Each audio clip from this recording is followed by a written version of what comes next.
My name is Aaron, and I'm a teacher here at ILI. Today we will do the fourth video in our series on the IELTS examination.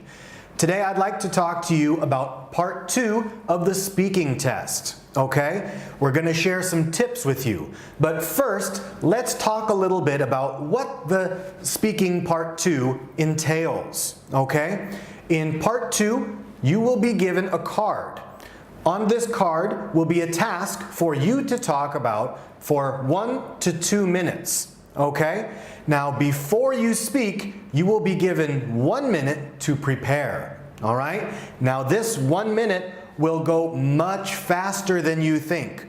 So you need to make the most of your time. We'll speak more about that later. For now, let's talk about the time that you must speak. Between 1 to 2 minutes. Some students ask, is it okay if I only speak for 1 minute? Well, yes, technically that is all right. But you'll want to use the 2 minutes if you can, so that you can give a more fully developed answer. In 1 minute, it's not enough time to really give a full answer. Okay? Now, let's go over some of the tips. All right? Number 1, preparation. Practice, practice, practice. Even somebody who speaks English very well will not do very well on the speaking test if they have not practiced, okay? So if you are nervous or worried about your speech, you should practice as much as possible with a friend, family member, or even by yourself. Now, when I say that you should prepare, I'm not saying that you should memorize an answer, okay? You should inform yourself, gain some knowledge about the topics that you may be asked about, but do not memorize an answer. Why? Because the examiner will easily be able to see that you have memorized the answer. And if they see that, they can either ask you a more difficult question or they can give you a 0, which nobody wants, okay? Now for tip number 2, all right? You should focus on your fluency and your pronunciation, okay? It's important for you to give a good answer with a lot of information, but if you have to stop and think about your answer for a long time or have many pauses in your speech, it will reduce your score more than if you choose a simple topic and speak about it very smoothly, very fluently, okay? Now this leads us to tip number 3. You should make very good use of the 1 minute that you get to prepare. As I said before, the 1 minute will pass very quickly, okay? So you need to make the most of it. You should not be writing full sentences for your notes. Write some key words. If it's asking about a person, write their name and a few adjectives or terms to describe that person. The who, what, when, where, and why. Okay? We don't need full sentences because you only get 1 minute. Now this 1 minute is so important that we're going to create a separate video just for some strategies on how to make the best use of that time. Okay, so stay tuned for that. For now, let's move on to tip number 4. All right? Keep your ideas simple. What do I mean? Well, if you're asked a question like, describe one of your idols. Maybe you have a singer or a dancer that you are really interested in.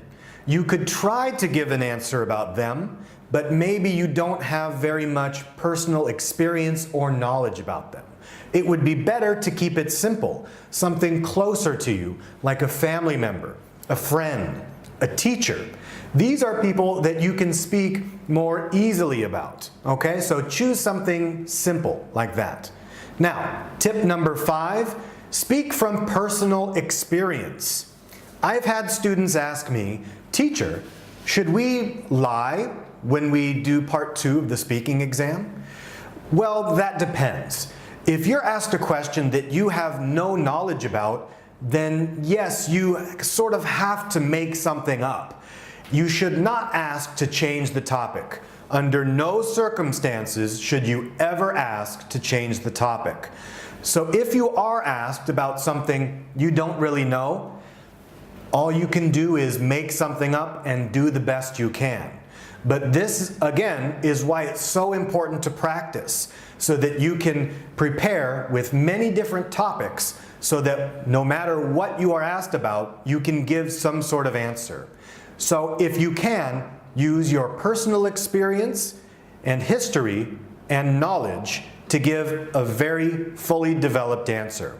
Why is it important for us to use our own personal experience? Well, there's a few reasons. One, it's not very easy to create a very vivid, detailed story about something that you're making up at the moment. Not many people can do that. But if you are recalling a memory that you have, maybe you remember a person, a feeling, what the time was like, and you can give lots of details about this answer. So another reason is that if you give an answer that is made up, you might contradict yourself in another question, where you give an answer that says something completely opposite to what you said in part 2. You don't want to do that. So if possible, speak from personal experience. All right, now tip number 6, develop your ideas. Develop. What do I mean by this? Well, let's say you are asked to describe someone. Maybe a teacher of yours from when you were in high school. Part of the question will say, who was it? You could give a very simple, brief answer like, she was my math teacher. But this is neither interesting nor does it take up much time, right? You should say something about what their name was, maybe what subject they taught, what did you like about them, where were they from? Do you have any specific memories from their class?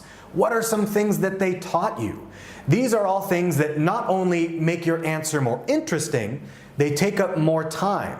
Because remember, if you only speak for 1 minute, you will not give a very full and well-developed answer. So develop your answers. And now for the final tip, tip number 7. It's okay to make mistakes. We all make mistakes. And you shouldn't be so worried about making them, because that worry, that nervousness will only make the problem worse. It's easy to say, hard to do, but try to remain calm and don't worry so much about each little grammar mistake. Remember, the key is fluency, consistency, and pronunciation, okay? These are key. Don't worry about the mistakes. The examiner knows that you will make them. They have already realized that. Just relax and give a fully developed, true answer from yourself. Okay, so what have we learned today? Let's summarize. Tip number 1, you should prepare, but do not memorize. Tip number 2, focus on your fluency and your pronunciation. Tip number 3, make good use of the 1 minute that you get to prepare. Tip number 4, use simple ideas whenever possible. Tip number 5, use personal experience if you can. Tip number 6, develop your ideas. And tip number 7, don't worry about making mistakes. All right, thank you very much for watching. My name is Aaron here at ILI, and I'll see you next time.